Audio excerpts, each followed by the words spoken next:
ஆண்டவரே, ஒரு வார்த்தை சொல்லும், என் வாழ்வு நலமடையும்.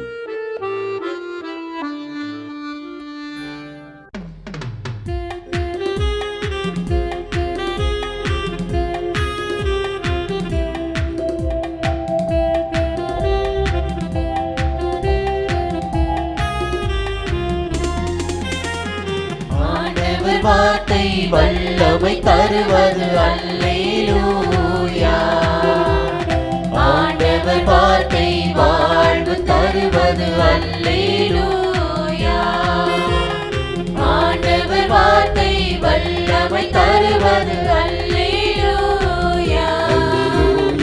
ஆண்டவர் வார்த்தை வாழ்வு தருவது அல்லேலூயா. செவிகள் திறக்கட்டும், வார்த்தை வளம் பெற இதயம் திறக்கட்டும், பண்பு வலுப்பெறும், உண்மை உணர்வுகள் வாழ்வில் புலரட்டும், நிறைவாய் வாழ்ந்திடுவோம். ஆண்டவர் வார்த்தை வல்லமை தருவது அல்லேலூயா. ஆண்டவர் வார்த்தை வாழ்வு தருவது அல்லேலூயா. திருப்பாடல் 95. வாருங்கள், ஆண்டவரை புகழ்ந்து பாடுங்கள். நமது மீட்பின் பாறையை போற்றி ஆர்ப்பரியுங்கள். நன்றியுடன் அவர் திருமுன் செல்வோம். புகழ்பாக்களால் அவரை போற்றி ஆர்ப்பரிப்போம். ஏனெனில் ஆண்டவர் மாண்புமிகு இறைவன், தெய்வங்கள் அனைத்திற்கும் மேலான பேரரசர். பூவுலகின் ஆழ் பகுதிகள் அவர் தம் கையில் உள்ளன. மலைகளின் கொடுமுடிகளும் அவருக்கே உரியன. கடலும் அவருடையதே, அவரே அதை படைத்தார். உலர்ந்த தரையையும் அவருடைய கைகளே உருவாக்கின. வாருங்கள், தாழ்பணிந்து அவரை தொழுவோம். நம்மை உருவாக்கிய ஆண்டவர் முன் முழந்தாளிடுவோம். அவரே நம் கடவுள், நாமோ அவரது மேய்ச்சலின் மக்கள். நாம் அவர் பேணி காக்கும் ஆடுகள். என்று நீங்கள் அவரது குரலுக்கு செவி கொடுத்தால் எத்துணை நலம். அன்று மெரிபாவிலும் பாலை நிலத்தில் மாசாவிலும் செய்தது போல் உங்கள் இதயத்தை கடினப்படுத்திக் கொள்ளாதீர்கள். அங்கே உங்கள் மூதாதையர் என்னை சோதித்தனர்.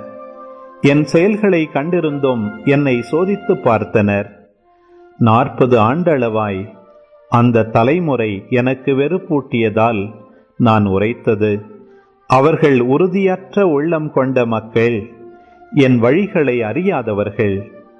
எனவே நான் சினமுற்று, நான் அளிக்கும் இளைப்பாற்றியின் நாட்டிற்குள் நுழையவே மாட்டார்கள் என்று ஆணையிட்டு கோரினேன். இன்னைக்கு நாம சாலமோனின் ஞான நூல்ல இருந்து மனதை உழுக்கக்கூடிய ஒரு பகுதியை அலசி ஆராய போறோம். இது வெறும் வார்த்தைகள் கிடையாது, நம்ம கண் முன்னாடி ஒரு நாடகமே நடக்கிற மாதிரி ஒரு உணர்வை கொடுக்கும். வாங்க இதுக்குள்ள என்ன இருக்குன்னு ஆழமா பார்க்கலாம். அடேங்கப்பா, இந்த ஒரு வரிய கேட்டாலே மனசுக்குள்ள ஒரு வித பதற்றம் வருதில்ல. இப்படிதான் இந்த பகுதி ஆரம்பிக்குது. யார் இவங்க? எதுக்காக இப்படி ஒரு சதி செய்யணும்? வாங்க பார்க்கலாம். பாருங்க, அவங்களோட நோக்கம் ரொம்ப வெளிப்படையா இருக்கு. அவங்க நமக்கு தொந்தரவா இருக்காங்க. இதுதான் பிரச்சனை. ரொம்ப எளிமையா தெரியுது, ஆனா இதுக்குள்ள பெரிய ஒரு தத்துவ மோதலே இருக்கு. நீதிமான்கள் வாழ்றதே இறைப்பற்று இல்லாதவங்களுக்கு ஒரு பெரிய தொந்தரவா தெரியுது. சரி, இப்ப கதையோட முதல் பகுதிக்குள்ள போலாம். இந்த இறைப்பற்றில்லாதவங்க என்ன சதித்திட்டம் தீட்டுறாங்க, அவங்க மனசுக்குள்ள என்ன ஓடுதுன்னு கொஞ்சம் விரிவாவே பாப்போம். இங்க நீங்க ஒரு முக்கியமான விஷயத்தை கவனிக்கணும். இது ஏதோ ஒரு சாதாரண கருத்து வேறுபாடு கிடையாது. நீதிமான்கள் நல்லபடியா வாழ்றதே தங்களோட வாழ்க்கை முறைய கண்டிக்கிற மாதிரி அவங்க உணர்றாங்க. அந்த வாழ்க்கை முறைய அவங்களுக்கு எதிரான ஒரு தாக்குதல் மாதிரி தெரியுது. அதுதான் இந்த வெறுப்புக்கு மூல காரணம். இந்த நேரடி மேற்கோள்ல அவங்க மனசுல இருக்கிற ஆழமான வெறுப்ப அப்படியே படம் பிடிச்சு காட்டுது. பாருங்க, அவங்கள பாக்குறது கூட கஷ்டமா இருக்குன்னு சொல்றாங்க. அவங்களோட இருப்பு இவங்களோட மனசாட்சிய தொடர்ந்து குத்திக்கிட்டே இருக்கு. சரி, அடுத்து இவங்க நீதிமான்கள் மேல என்னென்ன குற்றச்சாட்டுகளை வைக்கிறாங்கன்னு ஒன்னொன்னா பார்க்கலாம். இந்த ஒப்பீட்டை பாருங்க. இந்த மோதலோட மையம் என்னன்னு தெளிவா புரியும். ஒரு பக்கம் கடவுள் மேல நம்பிக்கை வச்சு ஒரு தூய்மையான வாழ்க்கை வாழ்ற நீதிமான்கள், இன்னொரு பக்கம் அந்த வாழ்க்கை முறையே தங்கள தப்புன்னு சொல்றதான்னு நினைச்சு கோவப்படுற இறைப்பற்றில்லாதவங்க. இதுதான் அவங்களோட கோபத்தை உச்சகட்டத்துக்கு கொண்டு போற அந்த ஒரு வரி. வாழ்க்கை முறை மட்டும் இல்ல, கடவுள் கூட இவங்களுக்கு ஒரு தனிப்பட்ட உறவு இருக்கிறதா சொல்றது அவங்களால தாங்கிக்கவே முடியல. இந்த ஒரு வரிதான் அவங்க அடுத்து செய்ய போற கொடூரமான சோதனைக்கு அடித்தளம் போடுது. இப்போ நாம கதையோட உச்சகட்டத்துக்கு வந்தாச்சு. இங்கேதான் அந்த இறைப்பற்று இல்லாதவங்க நீதிமான்களோட நம்பிக்கையை உடைக்கிறதுக்காக ஒரு பயங்கரமான திட்டத்தை தீட்டுறாங்க. அவங்களோட நம்பிக்கைய சோதிக்க போறாங்க. அவங்க மனசுக்குள்ள இந்த கேள்விதான் ஓடுது. சரி, நீங்க சொல்றதெல்லாம் உண்மையா? அப்போ நாங்க ஒரு டெஸ்ட் வச்சு பாக்குறோம். அப்போ என்ன நடக்குதுன்னு பாத்துடலாமே அப்படின்னு ஒரு விதமான இழுந்த தர்க்கத்தோட அவங்க யோசிக்கிறாங்க. அவங்களோட திட்டம் எப்படி படிப்படியா தீவிரமாகுதுன்னு பாருங்க. இது ஏதோ கோபத்துல செய்யற காரியம் இல்ல, ரொம்ப திட்டமிட்டு கணத்து போட்டு செய்யற ஒரு குரூரம். முதல்ல அவமானப்படுத்துறது, அப்புறம் சித்திரவதை பண்றது, அவங்களோட குணத்தையே சோதிச்சு கடைசியா ஒரு இழிவான மரணத்தை கொடுக்கறது. ஆக அவங்க ஒரு பந்தயம் கட்டுறாங்க. நீங்க சொல்ற மாதிரி கடவுள் உங்க அப்பானா அவர் உங்களை காப்பாத்தட்டும், இல்லனா நீங்க சொல்றதெல்லாம் பொய். இதுதான் அவங்களோட சவால். ஒரு கொடூரமான பந்தயம் இது. இப்போ இந்த சதித்திட்டத்துல இருந்து கொஞ்சம் விலகி ஆசிரியர் ஏன் இவங்க இப்படி யோசிக்கிறாங்கன்னு சொல்ற பகுப்பாய்வுக்கு வருவோம். அவங்களோட மனநிலைய அவர் ஆழமா ஆராய்கிறாரு. இப்போ அந்த இறைப்பற்றில்லாதவங்க கேட்ட அதே கேள்விய ஆசிரியர் திரும்பவும் எழுப்புறாரு. ஒருவித பதற்றத்தை உருவாக்குறாரு. அவங்களோட சோதனைக்கு என்ன பதில் கிடைக்க போகுது? கடவுள் நிஜமாவே வருவாரா? பதில் இங்கதான் இருக்கு. பிரச்சனை கடவுள்கிட்ட இல்ல, அந்த இறைப்பற்றில்லாதவங்க கிட்டதான் இருக்கு. அவங்களோட சொந்த தீய செயல்களே அவங்க கண்ணை மறைச்சிடுச்சு. அவங்களால உண்மைய பார்க்க முடியாதபடி அவங்க ஆன்மீக ரீதியா பார்வையற்றவங்க ஆகிட்டாங்க. இந்த குருட்டுத்தனம் காரணமா வாழ்க்கையோட ஆழமான உண்மைகளை அவங்களால பார்க்கவே முடியல. கடவுளோட பெரிய திட்டங்கள் என்ன, நல்லா வாழ்றதுக்கு என்ன கைமாறு கிடைக்கும், மாசற்ற ஆன்மாவோட மதிப்பு என்னன்னு எதையுமே அவங்களால புரிஞ்சுக்க முடியல. இதோ இந்த பகுதியோட இறுதி தீர்ப்பு. அவங்க யோசிச்ச விதம் தர்க்க ரீதியா தெரிஞ்சாலும் அது தவறான அடித்தளத்துல கட்டப்பட்டது. அதனால அவங்க பாதம் மாறி போயிட்டாங்க. இந்த ஒரு வரி அவங்களோட முழு வாதத்தையும் உடைச்செறியுது. இந்த பகுப்பாய்வோட இறுதியில உங்ககிட்ட ஒரு சிந்தனையை தூண்டும் கேள்வியை விட்டுட்டு போறேன். ஒருத்தரோட தீய குணம் அவங்களால எப்படி உண்மையா பார்க்க முடியாத அளவுக்கு குருடாக்குது? இது இந்த கதையோட மையக்கரு மட்டும் இல்ல, நம்ம எல்லாரோட வாழ்க்கைக்கும் பொருந்தக்கூடிய ஒரு முக்கியமான கேள்வி. அடுத்த முறை சந்திக்கிற வரை இத பத்தி யோசிச்சு பாருங்க. திருப்பாடல் 51. கடவுளே, உமது பேரன்புக்கேற்ப எனக்கு இரங்கும். உமது அளவற்ற இரக்கத்திற்கேற்ப என் குற்றங்களை துடைத்தருளும். என் தீவினை முற்றிலும் நீங்கும்படி என்னை கழுவியருளும். என் பாவம் அற்றுப்போகும்படி என்னை தூய்மைப்படுத்தியருளும். ஏனெனில் என் குற்றங்களை நான் உணர்கின்றேன். என் பாவம் எப்போதும் என் மனக்கண் முன் நிற்கின்றது. உமக்கு எதிராக நான் பாவம் செய்தேன், உம் பார்வையில் தீயது செய்தேன். எனவே உம் தீர்ப்பினால் உம் நீதியை வெளிப்படுத்தியுள்ளீர். உம் தண்டனை தீர்ப்பில் நீர் மாசற்றவராய் விளங்குகின்றீர். இதோ தீவினையோடு என் வாழ்வை தொடங்கினேன். பாவத்தோடே என் அன்னை என்னை கருத்தாங்கினாள். இதோ நீர் விரும்புவது உள்ளத்து உண்மையையே. மெய் ஞானத்தால் என் மனத்தை நிரப்பும். ஈசோப்பினால் என்னை கழுவியருளும், நான் தூய்மையாவேன்.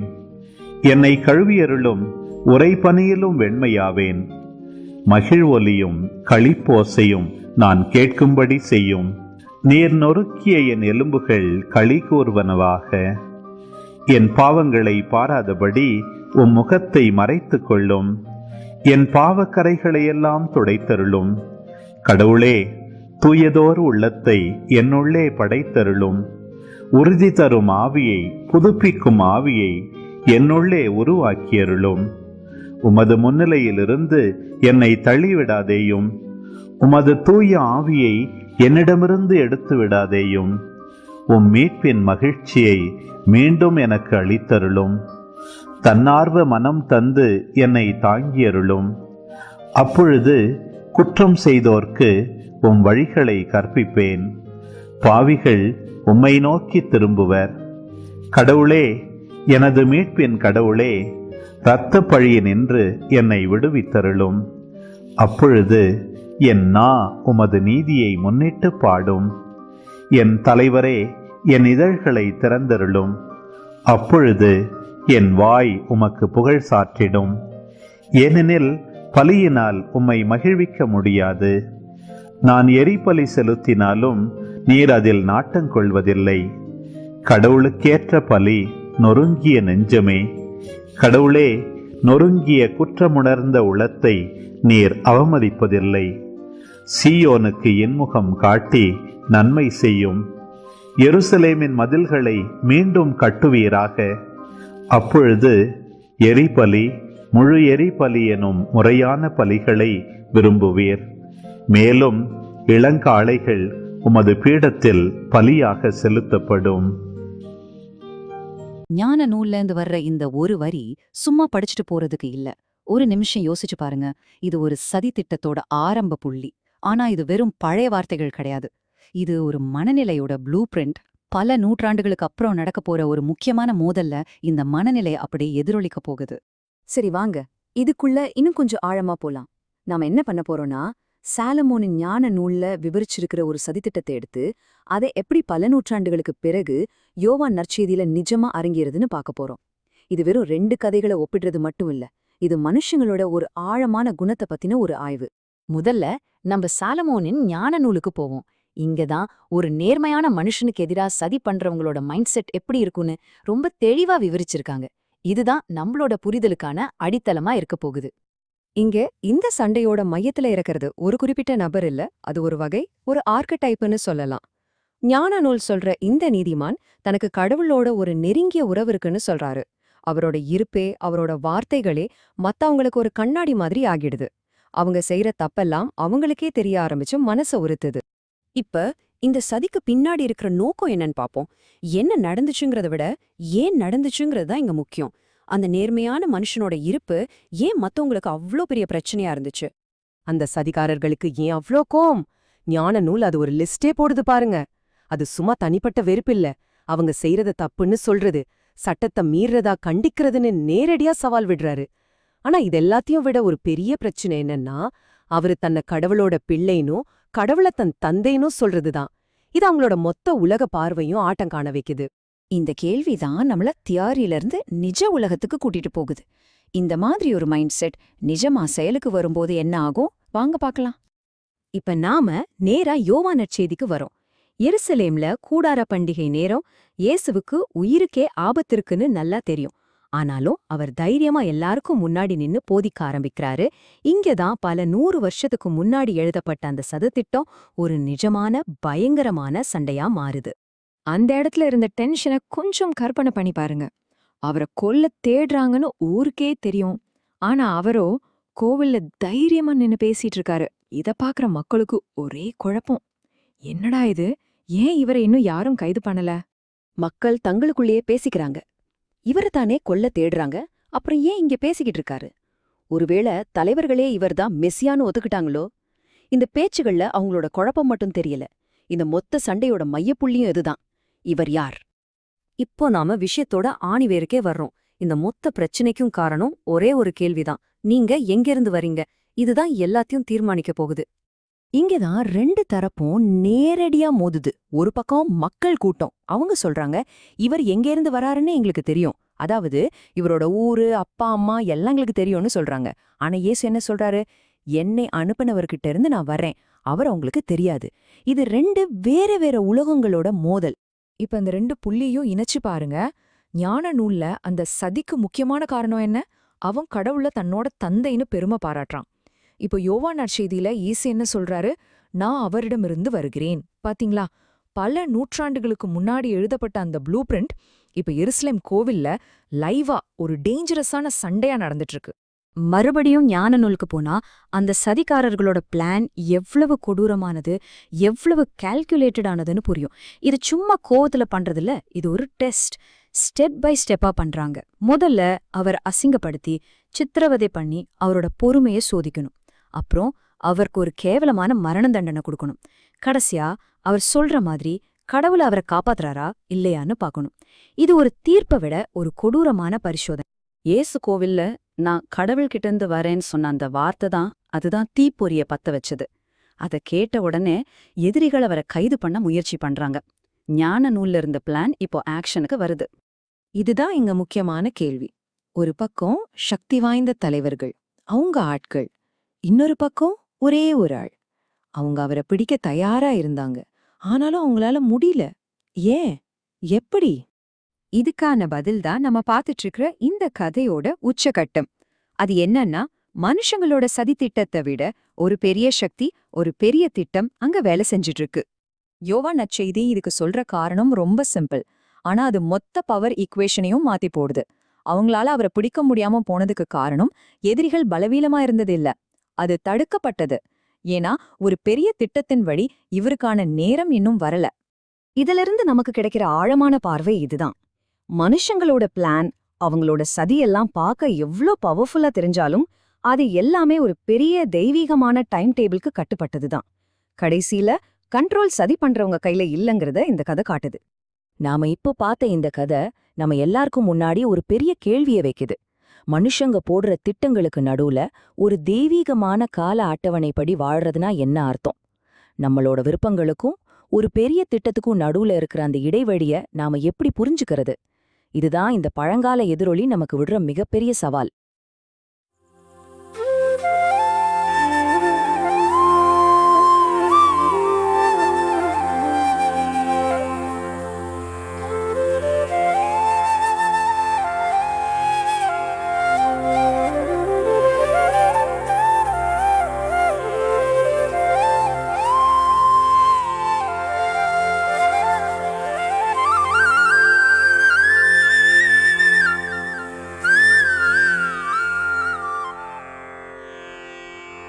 தந்தை, மகன், தூய ஆவியின் பெயராலே ஆமென். வானகத் தந்தையே இறைவா, உம்மை போற்றுகிறோம். இயேசுவே ஆண்டவரே, உம்மை போற்றுகிறோம். தூய ஆவியானவரே, உம்மை போற்றுகிறோம். மூவொரு இறைவா, உம்மை போற்றுகிறோம். அருள் நிறை மரியே, எங்கள் ஆண்டவரின் தாயே, உம்மை போற்றுகிறோம். எங்கள் வானகத் தந்தையே இறைவா, கடந்த இரவு முழுவதும் எங்களை காத்து கண்ணயரச் செய்த உமது அருள் அன்புக்காக நன்றி கூறுகிறோம். நீர் தந்த இந்த புதிய நாளுக்காக நன்றியோடு உம்மை போற்றுகிறோம். எங்கள் வாழ்வில் ஒரு நாளை கூட்டித் தந்தமைக்காக உமக்கு நன்றி கூறுகிறோம். எங்கள் இயேசுவே ஆண்டவரே, காலைதோறும் உமது அருளன்பால் இரக்கத்தால் எங்களை நிரப்புவதற்காக நன்றி கூறுகின்றோம். இந்த நாளில் நீர் எங்கள் மீட்பராகவும் ஆண்டவராகவும் நல்ல ஆயனாகவும் இருந்தருளுமாறு உம்மை வேண்டுகிறோம். இயேசுவே, இன்று எங்களோடு தங்கும். எங்களை எமது விருப்பப்படியன்று உமது திருவுளப்படியே வழிநடத்தும். எங்கள் தொழிலை, முயற்சிகளை, உழைப்பை, படிப்பை, வேலைகளை ஆசீர்வதியும். தூய ஆவியானவரே, எங்கள் வழித்துணையாளரே, இன்று முழுவதும் எங்கள் ஞானமாய், ஆற்றலாய், சக்தியாய் இருந்தருளும். தீமைகளை வெல்ல இந்நாளில் எங்களுக்கு மன உறுதியை தாரும். எங்களை சந்திப்பவருக்கு அமைதியை, அன்பை, ஆறுதலை கொடுக்கும்படியாக எங்கள் உள்ளங்களையும் இல்லங்களையும் உமது தெய்வீக அமைதியால், அன்பால் நிரப்பியருளும். மூவொரு இறைவா, இந்த நாளையும் எங்களையும் எங்கள் எண்ணங்களையும் செயல்பாடுகளையும் பயணங்களையும் ஆசீர்வதியும். நாங்கள் சந்திக்கும் மனிதர்கள், எங்கள் குடும்பத்தார், உற்றார் உறவினர், எங்கள் நண்பர்கள் மற்றும் எல்லோருக்கும் துணையாயிருந்தருளும். மேலும் உடல் நலம் குன்றியோர், துயருறுவோர், கைவிடப்பட்டோர், தனிமையில் வாடுவோர், எளியோர், படிக்கும் மாணாக்கர்கள், ஆசிரிய பெருமக்கள், அரசு அலுவலர்கள், நாட்டுத் தலைவர்கள், விவசாயிகள், கடலில் பணிபுரிவோர், பிற தொழில் செய்வோர், துறவிகள், பங்கு தந்தையர், எங்கள் மறைமாவட்ட ஆயர், ஏனைய ஆயர்கள் திருத்தந்தை ஆகிய அனைவரையும் இக்காலை பொழுதில் உம் திருப்பாதம் ஒப்படைக்கின்றோம். அனைவரையும் ஆசீர்வதித்து பாதுகாத்து வழிநடத்தியருளும். அம்மா மரியே, எங்கள் ஆண்டவரின் தாயே, உம் கருணை மிகு அருட்பார்வை எனும் அடைக்கல கோட்டைக்குள்ளே இன்று முழுவதும் எங்கள் ஒவ்வொருவரையும் அரவணைத்து எந்த சூழ்நிலையிலும் உம்மையும் உம் திருமகன் இயேசுவையும் விட்டு பிரியாதபடி எங்களை பாதுகாத்து வழிநடத்தி அருளும். எங்கள் நல்ல தந்தையே, கேட்டதெல்லாம் கிடைக்கும் என்ற தளராத உறுதியோடும் விசுவாசத்தோடும் எங்கள் அன்னையாம் மரியாளின் பரிந்துரையில் நம்பிக்கை வைத்து இந்த மன்றாட்டுக்களை எங்கள் ஆண்டவராகிய இயேசு கிறிஸ்து வழியாகவும் தூய ஆவியானவர் வழியாகவும் உம்மிடம் சமர்ப்பிக்கின்றோம். எங்கள் வானகத் தந்தையே, போற்றி போற்றி. எங்கள் ஆண்டவராகிய இயேசுவே, போற்றி போற்றி. தூய ஆவியானவரே, போற்றி போற்றி. மூவொரு இறைவா, போற்றி போற்றி என்று போற்றி மகிழும் எங்கள் இதயத்தை உமது தெய்வீக வல்லமையால் நிரப்பி இந்த நாள் முழுவதும் எங்களை பாதுகாத்து வழிநடத்தியருளும் எங்கள் நல்ல தந்தையே. ஆமென்.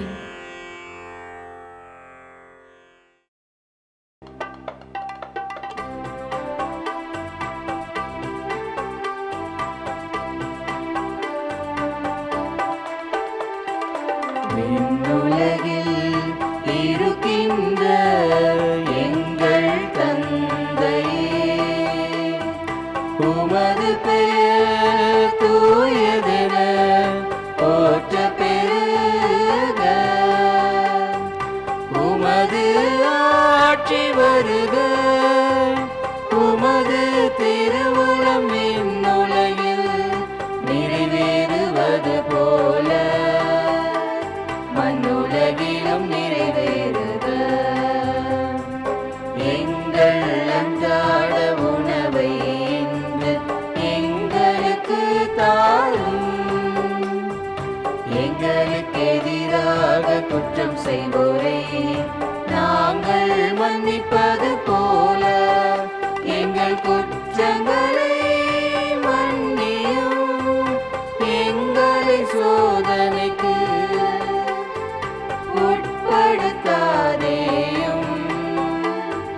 தீமையிலிருந்து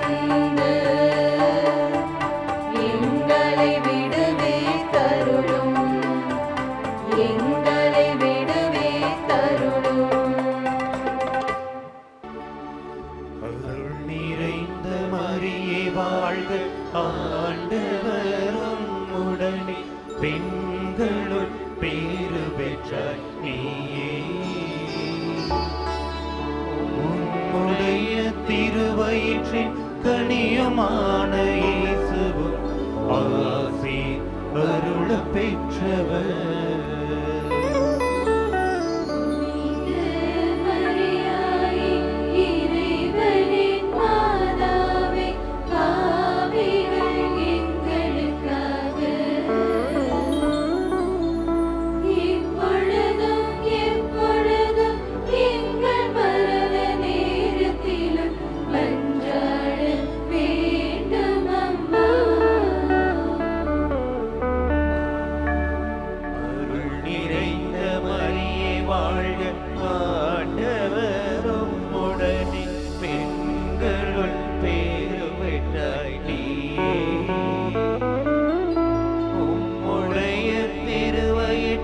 கனியுமான இயேசுவும் ஆசி அருள பெற்றவர்.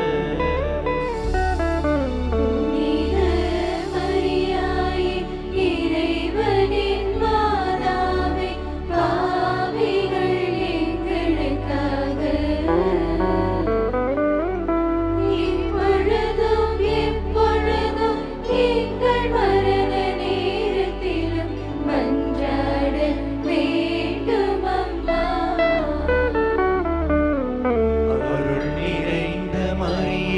வாழ்க. ஆண்டவரும் உடனே பெண்களுள் பேறு பெற்ற நீயே. உடைய திருவயிற்றில் கனியுமான